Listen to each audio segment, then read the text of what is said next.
Well, hello there, YouTubers and YouTuberettes. Short talk in the trailer with the old guy. It's a little after 1 p.m. on a Monday, and I just got home and didn't do a whole lot today. A little bit of service work and, fix a leak and help a couple of young guys figure out. If you've never tried to witch out lines, I can tell you about it sometime if you have a request.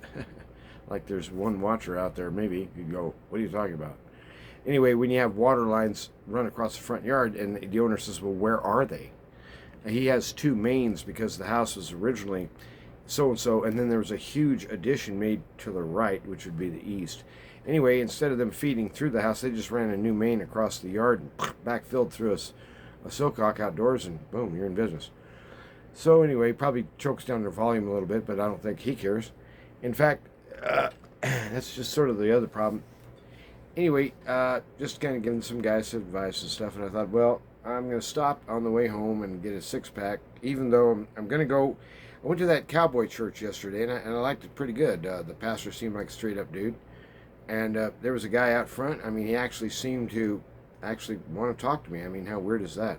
His name was Jesse. In fact, I bothered to remember that. That's how unusual it was, because when I meet new people, it's like your name went. I mean, I lost it. I don't know. And I made him repeat it, and I got his name. It's Jesse. Don't ask me his last name. But anyway, it turns out he knows people that I've known down here for 35, 40 years and stuff. He used to work with this guy named Alan. This is in the 80s, early 80s, no, mid 80s. And he knew Alan's name right off, and I said, "How about that? I know his sister." So he knows her too. So anyway, it's a small world. When you're dealing with Baptists, I guess there's Baptists and then there's Baptists. But once you're a Baptist, I think I'm going to lower me a little bit. I don't want to look down on you, but it seemed to me that there's too much room up here. I don't know. And whatever. Anyhow, I just thought the cowboy churches are moving from right now. They've been renting space at the Farm and Ranch Museum, and Coors Banquet in the stubby bottles, the 1938. Come home, have me a beer, cool down for a few minutes. Never did open my mail yesterday, so I finally did that. And turns out that I got me a new debit card finally. I'm glad to see that guy come up. And I just wanted to post. I was looking at a video this morning, and it's just shocking to me. If you're on my FB route, you can look me up on Mike Labor. Probably has the same profile picture. I don't know. I don't care about profile pictures. But anyway, this is a young guy, and he does his own news reporting. He's flat broke. He's not part of some consortium, not some talking head for a media group. And what he's saying is that the Lancet in I guess, Britain, published recently, this is just outrageous. It's just astonishing to me. 74% of those who are autopsied. Now, you got to understand, autopsies weren't going on for about 2.5 years. Why is that? Why is that? Because bureaucrats were determining cause of death by remote viewing, There was a case, I don't even know if this is true, but it's a good story. Supposedly during the demic, whatever that phony baloney thing was, a guy got in a motorcycle crash, boom, died, head injuries. And they took him back to the morgue or whatever. I mean, he was DOA when the medics got there. And they did a blood sample, found he was positive for you-know-what. And they deemed it a you-know-what death. That's how it was working. The CDC was beefing numbers up to make this much, much scarier than it really should have ever been. During year one, that was 2-0. By the time the warped and speeded up needle came along, then they went the other way, down, down, down. We're talking, I mean, in terms of people who end up in boxes, who had coincidentally also recently drunk the Kool-Aid, had imbibed of a certain magic juice. And anyway, within 14 days of being imbibed, these people, if they were autopsied, cause of death, we're only going back 14 days. 74% of them had the juice. They were on the Kool-Aid. Now, if you just would have pushed that out to about a 6-month or a 12, 14-month envelope instead to get a correct number, but at 2 weeks, that's astonishing. I don't know what the the ratio was estimated to be, but they built this stuff on purpose. They designed it this way. It's not an accident. It's not a fluke. It's not a weird situation. They're putting the same garbage in our food now and in our water, or at least that's what I hear. How much is that is real? I guess we'll find out one day, but you can do some things. Do get some NAC. It'll stimulate glutathione in your, I think it's liver, I can't remember that part. Anyway, glutathione is essentially the mother of all antioxidants. If you, like me, enjoy peaches or apricots, save the pits. Get yourself a pair of channel locks, open that nut up, eat it. It's about the size of an almond, maybe a little smaller, and it's got a funky bitter taste. Eat it. And of course the FDA is all against that. They call it Laetrile. And oh, that's an illegal drug. Yeah, that's right. So anyway, if you watch, I think it was a video I saw. It's like, I can't remember if it was a chimp or it was a large ape, but it might have been a baboon. At any rate, they fed him some peaches and stuff. First thing they do, almost throw away the fruit. Now they eat it later. Crack that nut. Get into that thing. Eat that center nut. The monkey knows how to eat the piece of fruit better than we do. And that's maybe why they're so marvelously strong. I don't know.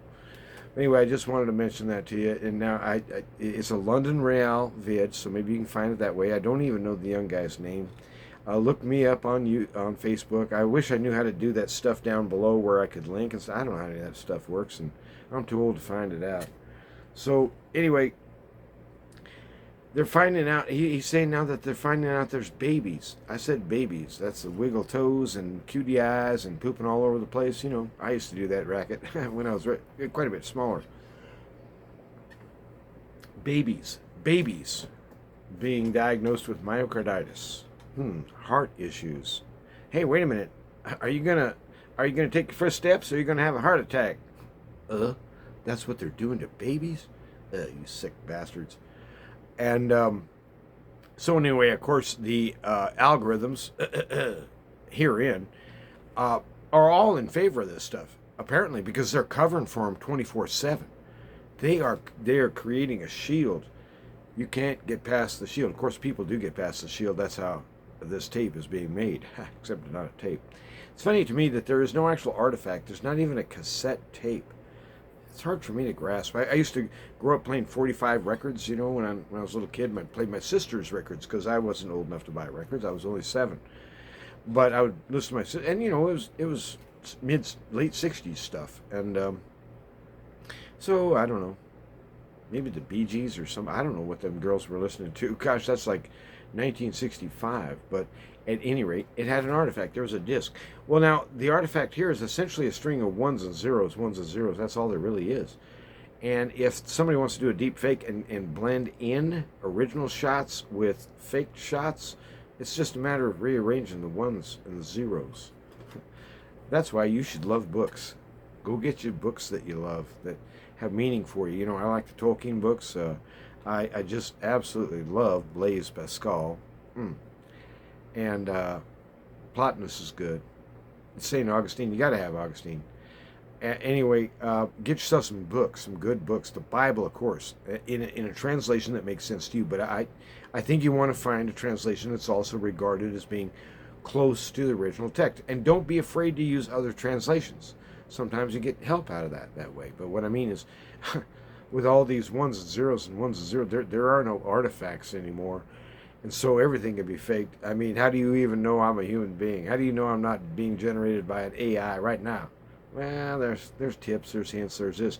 But essentially what they're going to have to do is they're going to have to build a special form of AI, kind of like a bloodhound AI, that can look at a visual presentation or a sound bite or whatever and say, no, that's not an original artifact. That was generated by an AI. Or at least these parts of it were. It's getting too thick. It's getting just too thick with lie upon lie upon lie upon lie. And the whole thing is just so ass backward, ridiculous, stupid that you're going to try to challenge the Almighty. What an idiot. What a maroon, as Bugs Bunny used to say. The devil is insane. He's evil. And his mind has been ruined. He fixed his ambition on something that is entirely pointless. And so what's really working out to is even the devil and the devils know that they're being soon to be judged and destroyed, amen, in fire, which is only right after all. There's so much hating coming on from down below with all these lies and stuff. And you know what it does? It trains people not to trust anybody. It just, here we are, the most interconnected generations of all time. We got connectivity. My ass, we got We're dealing with the loneliest people you ever met in your whole life. You got people out there who are so connected and don't have one friend in their whole life. That's what we're talking about. It's a grievous loneliness. The feeling is that you're being cut off, that nobody can really know your panic on the inside. So you just kind of go along with everybody else. Yeah, I'm not going to say nothing because nobody else is. There you have it. You got to be the one to say something. And here's what I say. Jesus is coming soon, and the enemy knows it, and he's just going berserk. And it hasn't even hardly begun. I'm not saying that this is anything like tribulation level of wickedness, but it is the same whiff. It has that same odorific stench. And being a plumber, I know that one. It's called raw sewage mixed with grease. Some of the nastiest garbage you ever seen in your life. Plus, it doesn't smell good at all. Plus, you get that stuff on your heads, you're going to gross some people out, let me tell you. I used to flip people out by the stuff I'd stick my hands in there. Oh, you're not going to eat with that, are you? I was like, why not?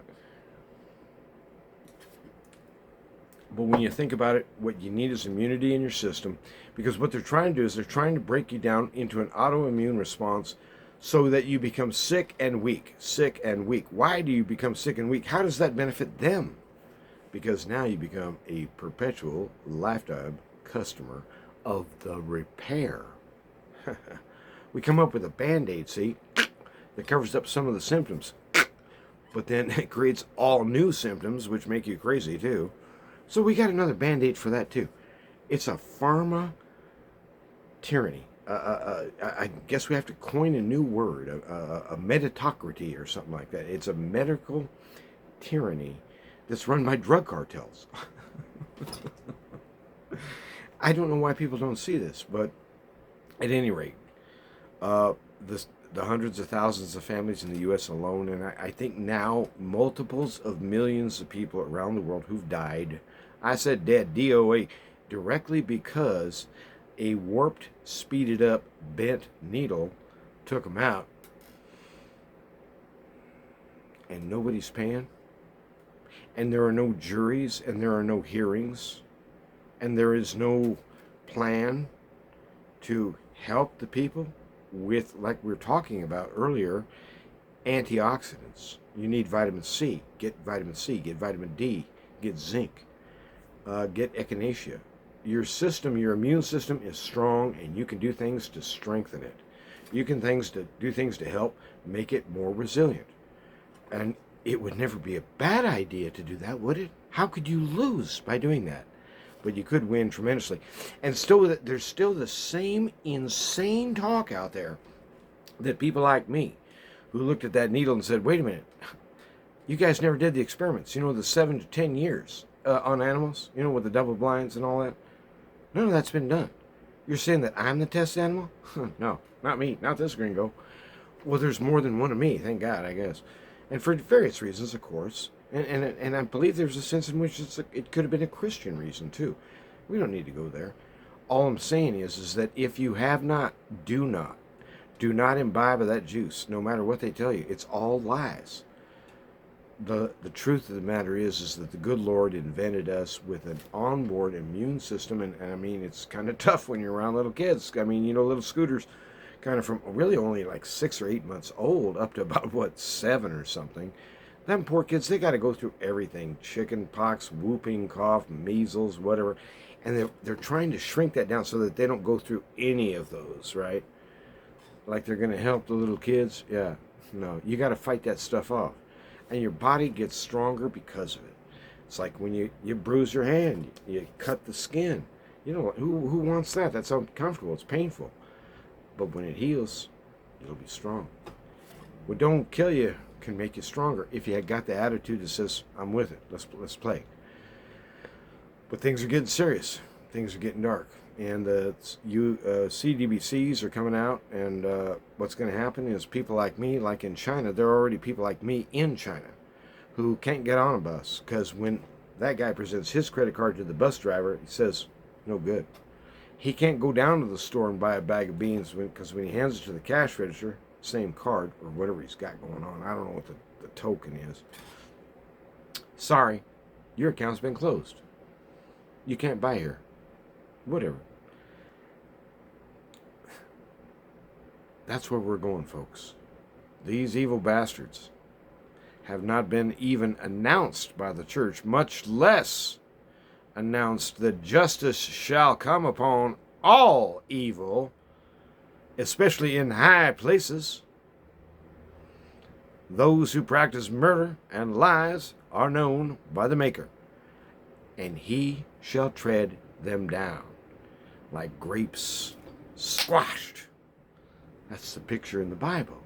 But Christians don't like to mention that part because it's spooky, man. You're creeping me out. Because you don't know what justice is. I want justice. I want revenge. I want to see these suckers go down hard. But it's not going to be by my hand. He says, vengeance is mine, says Yahweh. Vengeance is his. Say we, amen.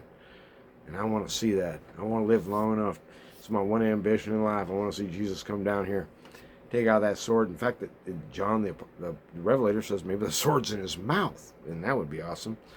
But anyway, he's a real true man, a holy man, but in the glorified, fully godified state, whatever that is. He is the new thing. He's the center of interest. He's the main attraction. He's why we're here. Here's where we're going to see him. In other words, he is the center of what matters. And as long as you can carry that into your heart, into all the troubles we go through, and ask for help, in Jesus' name, and however you pronounce it, he hears. Because you know what? He's good. And he's gooder than what we can even understand by the word good. Bring on the poisons, I guess. There are many who shall fall. And it grieves my heart. I do not rejoice that I was correct to see that these lying, miserable, criminal pukes, worse than Adolf Hitler's crowd, I could see them earlier than you did. So what? Well, here's what. I refuse the bent needle. I'm doing okay. How are you doing? And I hope you're okay. I hope you're thriving. And I hope you haven't got blood clotting issues. I hope you don't have heart issues out of nowhere. So many do. And it just ain't right, damn it. Somebody's going to pay. Jesus guarantees it. Jesus is the warrior king who judges justly. And that's why I love him. Because I'm a guy. Go figure.